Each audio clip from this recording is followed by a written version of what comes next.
everybody, it's Josie here. I'm going to be doing a June wrap-up part 2.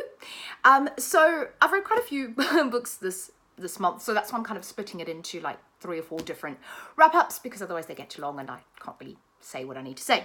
So this one here, and I tried to dress for the colours each one of my wrap-ups. Is that sad? So these are the books I have here. Obviously Pride Month, mainly focusing on queer fiction, almost exclusively focusing on queer fiction. So a lot of these are going to be lovely queer titles. One that isn't, so I'll kind of get this one out of the way first, is this one over here. So this is the book called The End of Everything by Megan Abbott. You can see that. Sorry, I'll just have to shift the books on my lap before they all fall. So that's this book over here. So this book is basically about 2 girls and their friendship. And they're inseparable, they tell each other everything. And then one of the girls goes missing. And it's suspected that she's been kidnapped by a paedophile, really. So kind of trigger warnings about that. But they're not really terribly explicit scenes at all in this book. And it's also kind of this relationship between her and her sister and her father and her friend and her friend's father. It's interesting. It's kind of this coming of age. It's finding sexuality, not queer. These girls are essentially straight. They're just really good friends. But I have to say, I don't know how much I liked. I was a little bit uncomfortable, and maybe you were meant to be uncomfortable with the kind of the relationships and the relationships with the father in this book. And I can't say that I necessarily enjoyed the reading experience of this. I think essentially it's still a good book, but I can only give it 3 stars because did it leave me with a very kind of, did I really enjoy it? Not so much. It's not going to be on the list of my favorite kind of female friendship books. I found the sort of element of those kind of adult male teenage girl relationships, I just didn't like it. So that's that one. So we'll get that out of the way.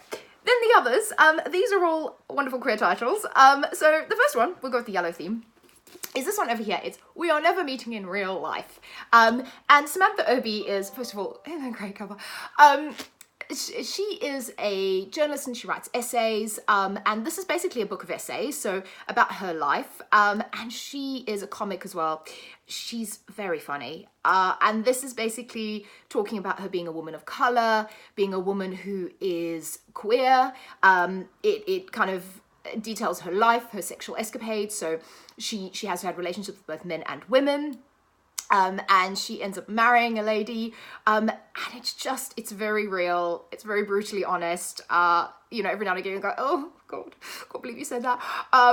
But I enjoyed it. I thought it was a fun kind of read. I'd say 3.5 stars, maybe 3.75. It did make me laugh. And it was kind of a fun, just book of essays on sort of being a real woman and just kind of real life, which I enjoyed.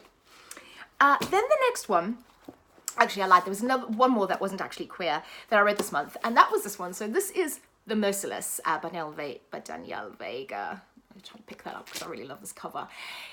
This book would make the best Halloween read, and I'm kind of annoyed I didn't leave it for Halloween, but then also I was really dying to get to it, so I'm quite glad I read it. Also have the second book, and then there's a third and a fourth, which I'm probably going to order.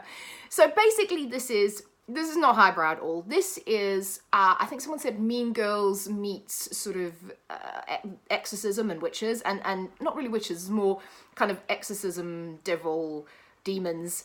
And it's great. So you've got this new girl that comes into town, and she meets one girl at school called Brooklyn, who sort of seems really nice. And then she meets another group of girls, 3 girls, who kind of take her in. And in the very first couple of chapters, they sort of baptize her. So they're quite religious. And they basically say, you know, this girl, Brooklyn, she's evil. She worships the devil. There's some really gory scenes. So like, there's one scene with a mutilated cat that I will just say no. But if you can take blood and gore, then that's fine. If you can't, maybe give it a miss.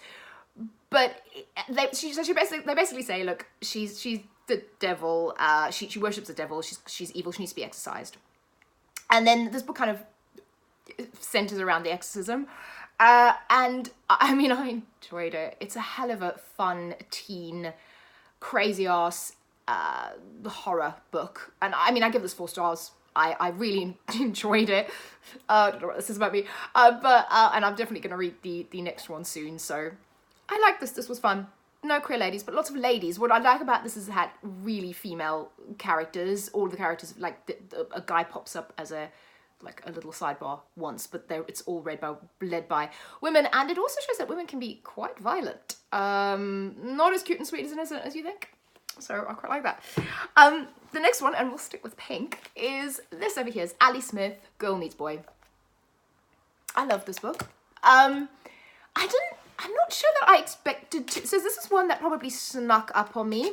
And I read this on the train going to London, and it's really good. So it's a retelling of Ovid, I think. Yeah. So this is part of a series that was kind of retelling Greek myths. And it basically focuses on these characters who, it's terrible. I can't actually remember what the main character's name is. Anyway, it doesn't really matter.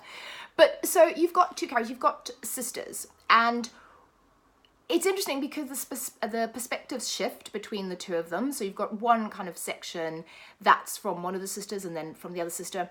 And also you've got the beginning that talks about where their grandfather's telling kind of life story. And it's interesting because he you get the impression that he's transgender.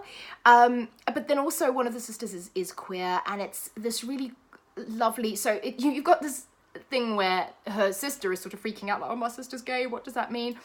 And then you've got the other story, which is a little bit of a love story, where she falls in love with this girl who, when she first sees her, she's not sure whether she's male or female. And I love that whole idea of kind of not sort of almost like androgynous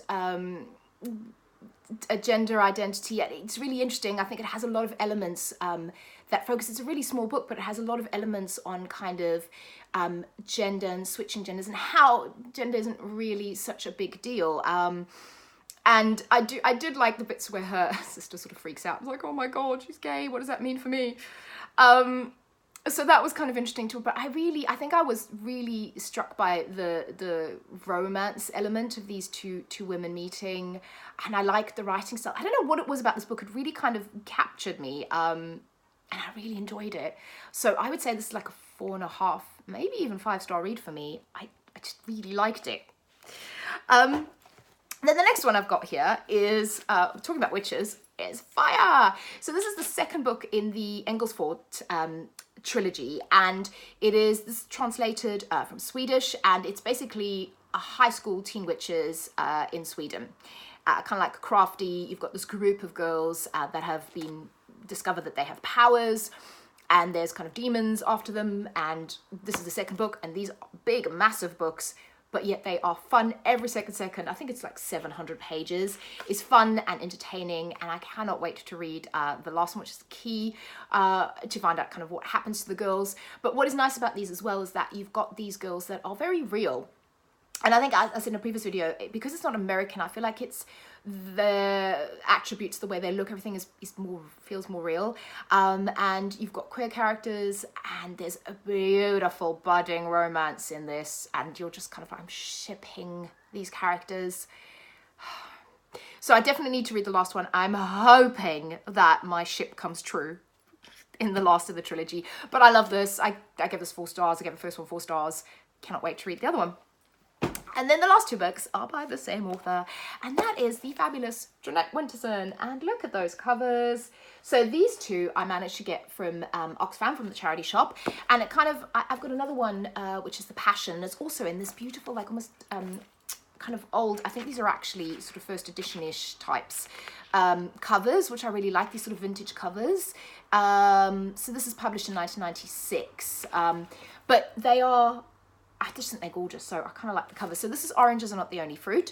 So this one is kind of semi-autobiographical about Jeanette's own life growing up with a very religious mother, coming to terms with the fact that she's queer, and how she deals with it and how her mother and the people around her deal with it. And then this one, written on the body, this is gorgeous. This is very sensual. This is all around love and sex and the body and kind of the sensuality that's involved in this. And if I'm totally honest, I like this one more than this one. And I don't know if it's probably a really unpopular opinion, because I know a lot of people have this as their all-time favorite book. I did enjoy Oranges Aren't the Only Fruit, don't get me wrong. But maybe because I'm not religious, I had trouble connecting with the kind of the angst of Christian religion around sexuality. And it's not something that, just because I'm not religious. And I found some of the attitudes I didn't really like. And that's probably shouldn't, but that's kind of affected what I thought of it. I did still enjoy it. Still 3.5 star read. This one, just the central prose, the kind of musings on the body. I really enjoyed this. So this is more 3.5 to 4 stars for me. This one, I really liked that. It's a good Jeanette Winterson. I like Jeanette Winterson. She's great. So yeah, so that's part 2 of my wrap up, and I will speak to you all again soon. Tell me if you've read any, tell me what you thought, and as always, give me any recommendations that you might think I like. So I'll speak to you all again soon. Bye bye.